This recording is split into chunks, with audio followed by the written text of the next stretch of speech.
എത്രയോ ആളുകൾ വക്കീൽമാരുണ്ട്, അഡ്വക്കേറ്റുമാരുണ്ട്. അഡ്വക്കേറ്റ് സിറാജ്, മദീനയുടെ കേസിൽ ബാധിക്കുന്ന സിറാജ് കാഞ്ഞിരം അല്ലെ, അഡ്വക്കേറ്റ് സിറാജ് കാഞ്ഞിരം മറ്റും. ഇതൊന്നും ഇവരെന്നെ കൊണ്ട് പറഞ്ഞ് പറയിപ്പിച്ചതല്ല. ഞാനൊരാൾ പറഞ്ഞാൽ അങ്ങനെ പറയണ ആളുകൾ. എനിക്ക് ഇച്ചിരി അഹങ്കാരം കൂടുതലാണ്. അള്ളാഹു മാറ്റി തരണം. മറ്റൊരാൾ എന്തായാലും ഇങ്ങോട്ടോ ഞാൻ തിരിച്ചങ്ങോട്ടോ അങ്ങനെ ഒരു ചെറിയൊരു ദുസ്വഭാവം എനിക്കുണ്ട്.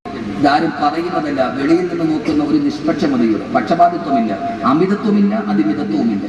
അമിതത്വമില്ല, അതിമിതത്വമില്ല. പക്ഷെ ഉള്ളത് വിളിച്ചു പറയാൻ ഒരു മടിയുമില്ല. ചന്ദ്രശേഖർ കൊല്ലത്ത്, അരീഷ് ഷുക്കൂർ കൊല്ലത്ത് ചെയ്യപ്പെട്ടതിൽ അന്ന് ഞാൻ തലശ്ശേരി ചൊക്ലി വന്ന് പറഞ്ഞ ആളാണ്. ഇപ്പൊ ചന്ദ്രശേഖരെ കൊന്നിട്ട് ആളുകൾ, പ്രതികൾ താമസിക്കുന്ന തലശ്ശേരി ചൊക്ലിയിലാണ്. കഴിഞ്ഞ ദിവസം ഞാൻ അവിടെ പോയി പ്രസംഗിച്ചിട്ട് വന്നുള്ളൂ. കൊലപാതക രാഷ്ട്രീയത്തിനെതിരെ 55 മിനിറ്റ് ശ്വാസം വിടാതെ പറഞ്ഞു. കൊലപാതക രാഷ്ട്രീയത്തിനെതിരെ ശ്വാസം വിട്ടില്ല, വിടാതിരുന്ന പേടി കൊണ്ടാണ്. 55 മിനിറ്റ് വിടാതിരുന്നത് പേടി കൊണ്ടാണ്. വിട്ടുപോയാൽ തീർന്നില്ലേ സഹോദരങ്ങളെ?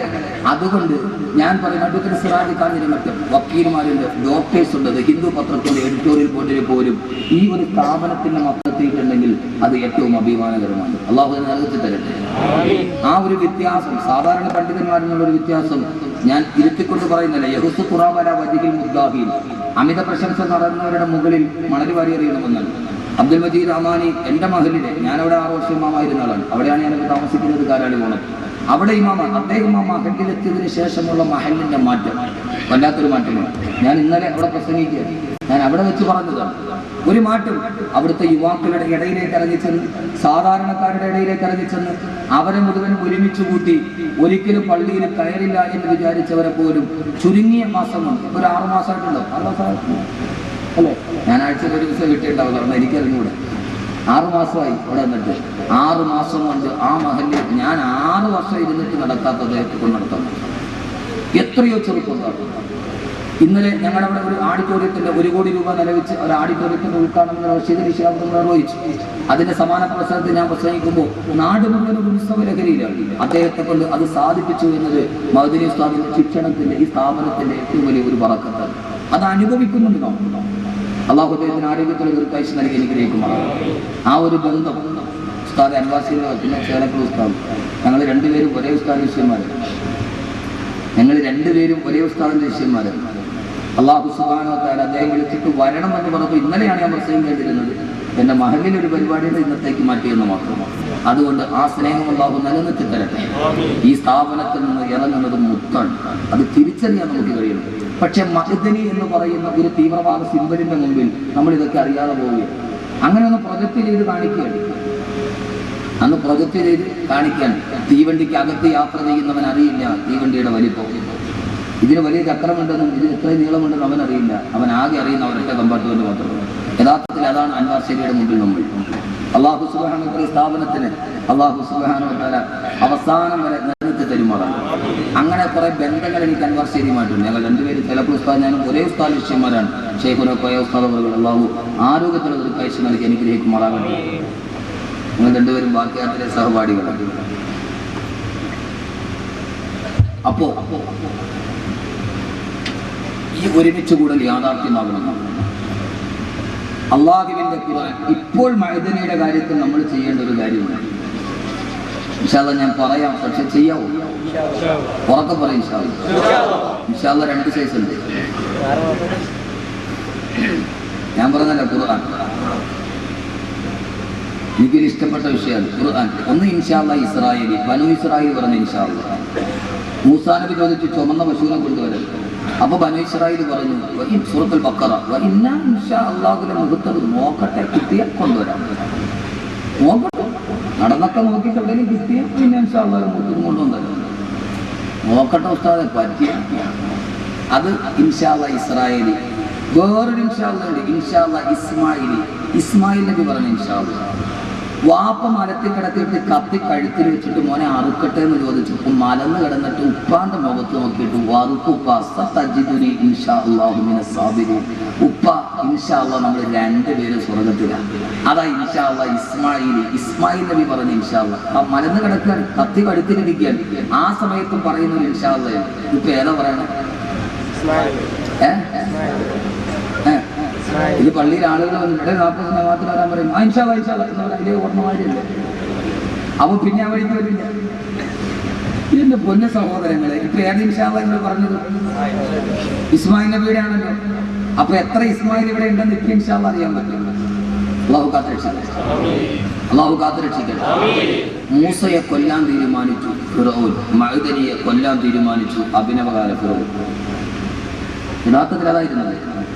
ഒരു കാല് പോയി നിന്നുള്ളൂ. മഅദനിയും ഖുർആനും അങ്ങനെയല്ലേ. വഖാല ഫിറഔൻ ദറൂനി അഖ്തുൽ മൂസ. ഫറഔൻ പറഞ്ഞു മൂസയെ കൊല്ലാം.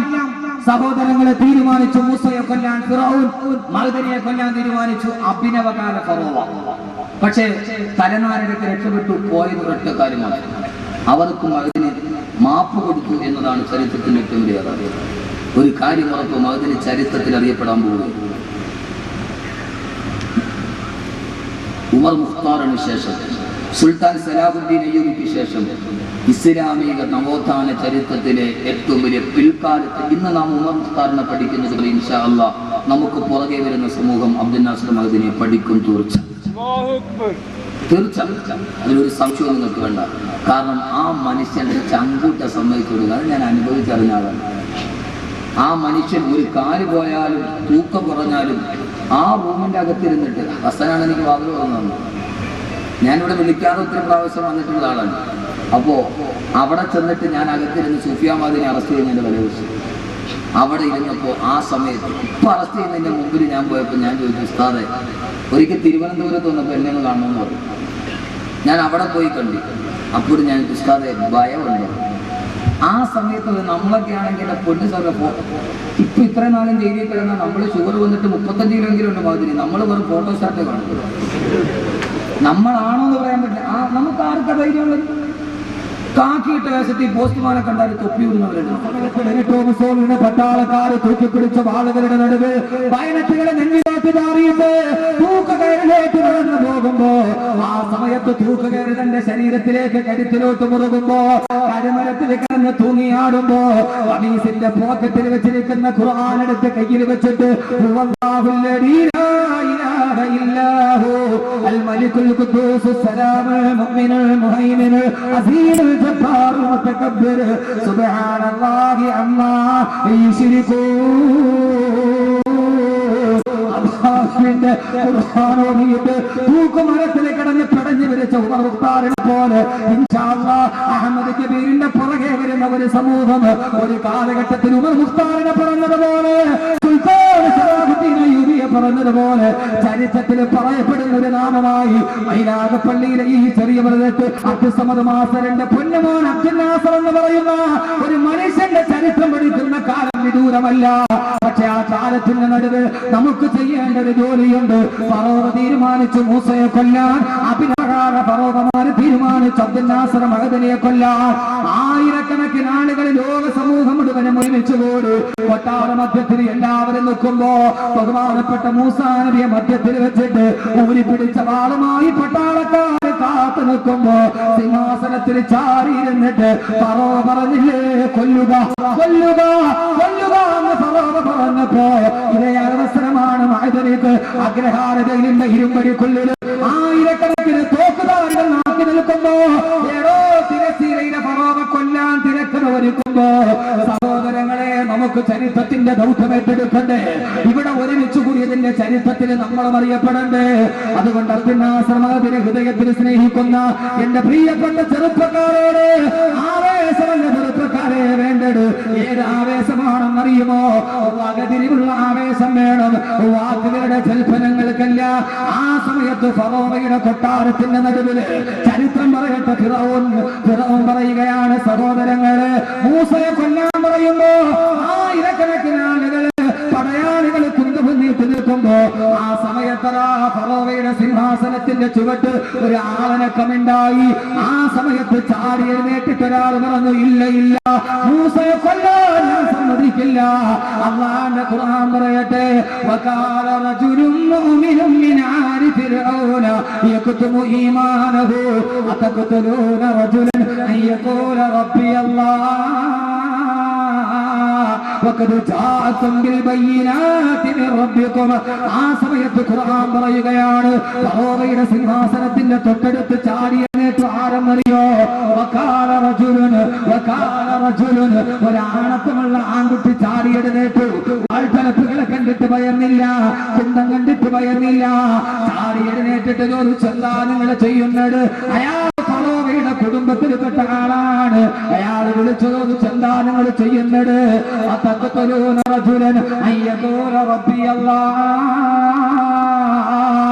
അള്ളാഹുവിനെ കുറിച്ച് പറഞ്ഞതിന്റെ പേര്, സത്യം വിളിച്ചു പറഞ്ഞതിന്റെ പേര് ഈ പാവപ്പെട്ട ചെറുപ്പക്കാരനെ നിങ്ങൾ കൊല്ലാൻ പോകുന്നുവോ? ആ മനുഷ്യൻ പരിസരം ശ്രദ്ധിച്ചില്ല, സാഹചര്യങ്ങൾ ശ്രദ്ധിച്ചില്ല. ചാടി എഴുന്നേറ്റിട്ട് പറഞ്ഞു, ഇല്ല ഇല്ല, എന്റെ സ്ഥിരകളെ ഒരൽപ്പമെങ്കിലും ജീവൻ അവസാനിക്കുന്നിടത്തോളം കാലം ഞാനത് സമ്മതിക്കില്ലെന്ന് പറഞ്ഞ ചെറുപ്പക്കാരനെ പോലെ എന്റെ പ്രിയപ്പെട്ട സഹോദരങ്ങള്, ആണത്തമുള്ള ആൺകുട്ടിയാവണമെന്ന് ആണത്തമുള്ള ആൺകുട്ടിയാണെന്നറിയോ? റമദാൻ 30 നോമ്പ് പിടിച്ചിട്ട് പെരുന്നാളിന് രാവിലെ പെരുന്നാൾ നിസ്കാരവും മൈനാഗപ്പള്ളി പള്ളിയിൽ കഴിഞ്ഞിട്ട് അങ്ങനെ കരുനാഗപ്പള്ളി തിയേറ്ററിൽ പോയി യഥാർത്ഥ മമ്മൂട്ടിയുടെ റിലീസ് പടത്തിന്റെ ആദ്യത്തെ ടിക്കറ്റ് എടുത്തിട്ട് തക്ബീർ വിളിക്കുന്നവൻ ആണത്തമുള്ള ആൺകുട്ടിയല്ല. റമദാൻ കഴിയുന്ന പെരുന്നാളിന്റെ പകലിൽ ളുഹർ നിസ്കാരമല്ല, പെരുന്നാൾ നിസ്കാരം കഴിഞ്ഞ് ഇവരേത് കോർപ്പറേഷനിൽ ലൈൻ നിന്നിട്ട് തലയുടെ മുകളിലൂടെ ചാടിയെടുത്തേക്ക് 10 കുപ്പി കക്ഷത്തിന്റെ ഇടയിൽ പിടിച്ച് ആവാസത്തോടെ ആണത്തമുള്ള ആൺകുട്ടിയല്ല. ആരാ മോനെ ആണത്തമുള്ള ആൺകുട്ടിയാരാ? അഭിനവകാല ഫറോവമാരുടെ മുമ്പിൽ അത്യുന്നാശ്രമത്തിൽ ജയിലിലടഞ്ഞാലും ഞങ്ങളതിനെ സമ്മതിക്കില്ലെന്ന് പറയുന്ന ഫറോവയുടെ സിംഹാസനത്തിന്റെ തൊട്ടടുത്ത് ചാടിയെടുന്നേറ്റ ഒരു റജുലായി മാറാൻ, ആണത്തമുള്ള ആൺകുട്ടിയായി മാറാൻ കഴിയണം. അല്ലാഹു തൗഫീഖ് നൽകട്ടെ, അല്ലാഹു തൗഫീഖ് നൽകട്ടെ. ആണത്തമുള്ള ആൺകുട്ടിയാവേണ്ടത് എങ്ങനെയാ സഹോദരങ്ങളെ? അതെങ്ങനെയെന്നറിയോ? ഇവിടെ നിന്നിട്ട് കുരു തക്ബീർ വിളിച്ചാൽ ദൗത്യം തീരുമോ? അത് നമ്മുടെ സമരത്തിന്റെ ഭാഗമാണ്, അത് പ്രതിഷേധത്തിന്റെ ഭാഗമാണ്. പക്ഷേ കർമ്മപദത്തിൽ കടന്നു വരണം. ആണത്തമുള്ള ആൺകുട്ടിയാരെന്നറിയോ? ആണത്തമുള്ള ആൺകുട്ടിയാരെന്നറിയോ? ഇപ്പോൾ നമുക്ക് ചെയ്യേണ്ടത് എന്താ? അബ്ദുന്നാസർ മഅദനി ഉസ്താദ് കേരളത്തിന്റെ അങ്ങോളം ഇങ്ങോളമുള്ള പള്ളികളിൽ പ്രസംഗിച്ച് നടന്നു. കഴിഞ്ഞ ആഴ്ച കാസർഗോഡ് പ്രസംഗിച്ചപ്പോ ഞാൻ പറഞ്ഞു, അബ്ദുന്നാസർ മഅദനി വഅദ് പറഞ്ഞിട്ട് പൈസ പിരിച്ചുണ്ടാക്കിയ പള്ളിയുടെ മിഹ്റാബില് എല്ലാവരും ഒത്തിരുന്നിട്ടൊന്ന് ദുആ ചെയ്താ എപ്പോഴേ മഅദനി ജയിലിൽ ഇറങ്ങുമായിരുന്നു. സഹോദരങ്ങളെ, അഹമ്മദ് കബീർ വഅദ് പറഞ്ഞ് പിരിക്കാറുണ്ട്, പക്ഷെ പിന്നീട് അഹമ്മദ് കബീറിനെ ഓർക്കാൻ ആളുകൾ ഉണ്ടാവില്ല. അബ്ദുന്നാസർ മഅദനി പിരിച്ചു കൊടുത്തിട്ടുണ്ടാക്കിയ പള്ളിയുടെ മിഹ്റാബില് ഒന്നിച്ചിരുപത്തേഴാണ്ടാവിനോട് ദുആ ഉണ്ടായാൽ എപ്പോഴേ അദ്ദേഹം തിരിച്ചിറങ്ങുമായിരുന്നു. നന്ദി കെട്ടവർഗം തിരിഞ്ഞുകുത്തി. സഹോദരങ്ങളെ, അതുകൊണ്ട് നമുക്ക് ചെയ്യാനുണ്ട്. ആയിരക്കണക്കിന് മതപ്രഭാഷണ വേദികളിൽ വഴുതു പറഞ്ഞ ആ മനുഷ്യൻ ജീവിതത്തിൽ ജയിലിൽ പോയപ്പോഴും ഓർത്തതെന്നറിയോ? ജയിലിലേക്ക് അൻവാശേരിയുടെ മുറ്റത്ത് നിന്ന് ജയിലിലേക്ക് പോകാൻ വാഹനത്തിൽ കയറിയപ്പോ അബ്ദുന്നാസർ മഅദനി തിരിഞ്ഞു നോക്കിയത് മക്കളെ കെട്ടിപ്പിടിച്ചിട്ട് എന്റെ പ്രിയപ്പെട്ട മകൻ കവളത്തോട്ട് ചുംബനം കൊടുക്കുമ്പോ ഈ അൻവാറിന്റെ മുറ്റത്ത് നിന്ന് പോകുമ്പോ അദ്ദേഹം നോക്കിയൊരു നോട്ടമുണ്ട്. എന്റെ ജന്മത്തിന്റെ എല്ലാ പരിശ്രമങ്ങളും വെച്ച് ഞാൻ പടുത്തുയർത്തി ഈ അൻവാറിന്റെ മക്കള്, ഇവിടുത്തെ മുത്തഅല്ലിമീങ്ങള്, ഇവിടുത്തെ അഗതിയനാട് മക്കള് ആരാണെന്ന് കൈപിടിക്കാനുള്ളത്? ആരാണെന്ന് കൈപിടിക്കാനുള്ളത്? അബ്ദുന്നാസർ മഅദനിയോടുള്ള സ്നേഹം ആത്മാർത്ഥമാണെങ്കിൽ ഇൻഷാ അല്ലാഹ് നമുക്ക് തീരുമാനിക്കാം. മഅദനി ഉസ്താദ് ജയിലിലാണെങ്കിലും ഇല്ല, മഅദനി ഉസ്താദ് ഞങ്ങളെ നശിക്കാൻ അനുവദിക്കില്ല. ഞങ്ങളുടെ ജീവിതത്തിൽ 3 നേരത്തെ ഭക്ഷണം കഴിച്ചിട്ട് ഒരു ദിവസം 10 രൂപ ബാക്കിയുണ്ടെങ്കിൽ അൻവാറിനെ ഞങ്ങൾ പിടിച്ചു നിർത്തുമെന്ന് പറയാൻ അബ്ദുന്നാസർ മഅദനിയുടെ ശരീരമേ ജയിലിലുള്ളൂ. റൂഹിരിക്കുന്നത് അൻവാറിന്റെ ഉള്ളിലാ, റൂഹിരിക്കുന്നത് അൻവാറിന്റെ മക്കളുടെ അടുത്താണ്. ഇല്ല ഇല്ല, ഫറോവയുടെ സിംഹാസനത്തിന്റെ ചാരത്തിൽ നേട്ട് നിന്നിട്ട് ചരിത്രത്തിന്റെ ദൗത്യം നിർവഹിച്ച ഒരു ആൺകുട്ടിയുടെ ധർമ്മമേടെന്നറിയോ? ഇപ്പൊ നമ്മൾ ചെയ്യേണ്ട ഏറ്റവും വലിയ ദൗത്യം എന്റെ സഹോദരങ്ങളെ, ഈ അൻവാറിനെ ഒന്ന് പിടിച്ചു നിർത്തണം. അബ്ദുന്നാസർ മഅദനിയുടെ ജന്മത്തിന്റെ സാഫല്യം ഉണ്ടാകണം. അങ്ങനത്തെ ആൺകുട്ടിയായി മാറണം. ആ ആൺകുട്ടികൾക്ക് വേണ്ടിയാണ് ചരിത്രം വഴിമാറി നിന്നത്. ആ ആൺകുട്ടികൾക്ക് വേണ്ടിയേ ചരിത്രം പറഞ്ഞിട്ടുള്ളൂ. ആ ആൺകുട്ടികൾക്ക് വേണ്ടിയേ ചരിത്രം പറഞ്ഞിട്ടുള്ളൂ. ചെറുപ്പക്കാരെ, നിങ്ങളെപ്പോലൊരു ആൺകുട്ടിയല്ലേ ബഹുമാനപ്പെട്ട ഖുബൈബ് ഇബ്നു അദി റളിയല്ലാഹു അൻഹു. ഖുബൈബ് റളിയല്ലാഹു അൻഹുവിനെ തൂക്കിലേറ്റിയപ്പോ കഴിമരത്തിന്റെ മുമ്പിലോട്ട് നടത്തിക്കൊണ്ടു പോവുകയാണ്. തൊലിയുരിഞ്ഞ സുന്ദരി പെണ്ണിനെ കാണിച്ചിട്ട് മക്കാ ഖുറൈശികൾ ചോദിച്ചില്ലേ, ഏ ഖുബൈബേ അലൈക നഈമു ദുനിയാ, ഈ ദുനിയാവിലെ സർവ്വ ആഡംബരങ്ങളും നിനക്ക് തരാണ്. അള്ളാനെ തള്ളി പറയാൻ പറഞ്ഞപ്പോ, റസൂലിനെ തള്ളി പറയാൻ പറഞ്ഞപ്പോ, സുന്ദരി പെണ്ണിന്റെ ചൂടും അനുഭവിക്കാൻ അവസരം ചൂണ്ടിക്കാണിച്ചപ്പോ, ആ സമയത്ത് കരുമരത്തിന്റെ നേരെ നടഞ്ഞതെന്ന് കരുമരത്തിന്റെ തൂക്കുകയറെടുത്ത് കരുമരത്തിന്റെ